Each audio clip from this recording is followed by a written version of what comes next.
आज पृथ्वी पर इंसानों का राज है जो किसी भी विशालकाय जानवर पर अपना काबू पा सकता है। लेकिन कई लाख वर्ष पहले यहाँ पर विशालकाय डायनासोर्स का राज हुआ करता था, जो बड़े बड़े समुद्री तथा हवाई जहाजों को भी ध्वस्त करने की ताकत रखते हैं। आज विज्ञान प्रगति कर रहा है, जिससे हम पता लगा चुके हैं कि डायनासोर का अंत एस्टेरॉयड से हुआ था। लेकिन अभी हम डायनासोर के अंत के कई लाख वर्ष पहले, यानी जब पृथ्वी का जन्म हुआ, वहां से आरंभ करते हैं। तो चलिए लाखों वर्ष पीछे चलते हैं।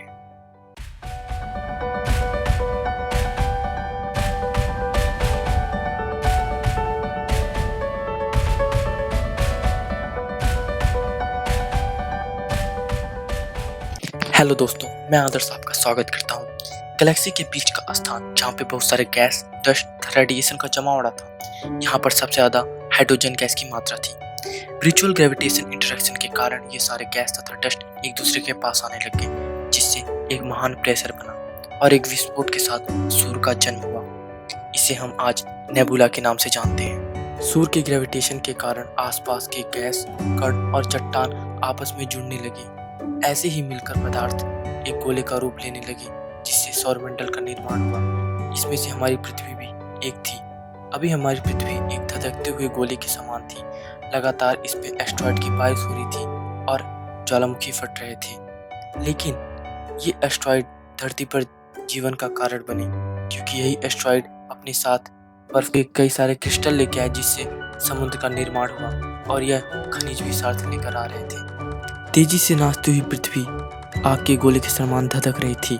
नाचते रहने के कारण भारी तत्व के परमाणु, मुख्यतः लोहे के परमाणु तथा अनेक रेडियो एक्टिव एलिमेंट्स के परमाणु इसके गर्भ यानी सेंटर में एकत्रित हो गए, और वे आज भी उसी दशा में और वहां के अत्यधिक ऊंचे ताप का कारण है।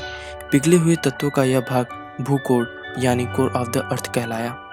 पृथ्वी के ठंडा होने के दो कारण थे: एस्टेरॉयड से आए बर्फ के क्रिस्टल से बना समुद्र और पृथ्वी की सतह पर गर्म खनिजों का सेंटर में जाना।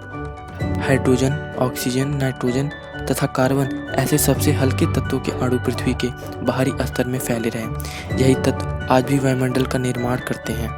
वायुमंडल के चारों तत्वों में से हाइड्रोजन सबसे अधिक कार्यशील तत्व था, अतः इसके परमाणु तथा अन्य तत्वों के परमाणु के तुरंत संयोग से 3 प्रकार के यौगिक बने। वे थे जल, अमोनिया तथा मीथेन। उस समय पृथ्वी का ताप बहुत अधिक था, अतः जल बनते ही वाष्प रूप में उड़कर वायुमंडल में छा जाता था। अमोनिया तथा मीथेन भी गैस की दशा में वायुमंडल में ही रहे। इस स्थिति में भूपलट यानी कि अर्थ क्रस्ट के चारों ओर वाष्प का आवरण था। जैसे जैसे पृथ्वी का ताप ठंडा होता गया, जलवाष्प जल के रूप में पृथ्वी पर उपलब्ध होने लगी। जल के साथ ही खुली हुई अमोनिया तथा मीथेन गैस में प्रतिक्रिया हुई और इससे नए यौगिक का निर्माण हुआ। उनमें से कार्बन यौगिक विशेष था। आज के लिए बस इतना ही, लेकिन साइंस से जुड़ने के लिए और फैक्ट को जानने के लिए सब्सक्राइब करिए हमारे चैनल को।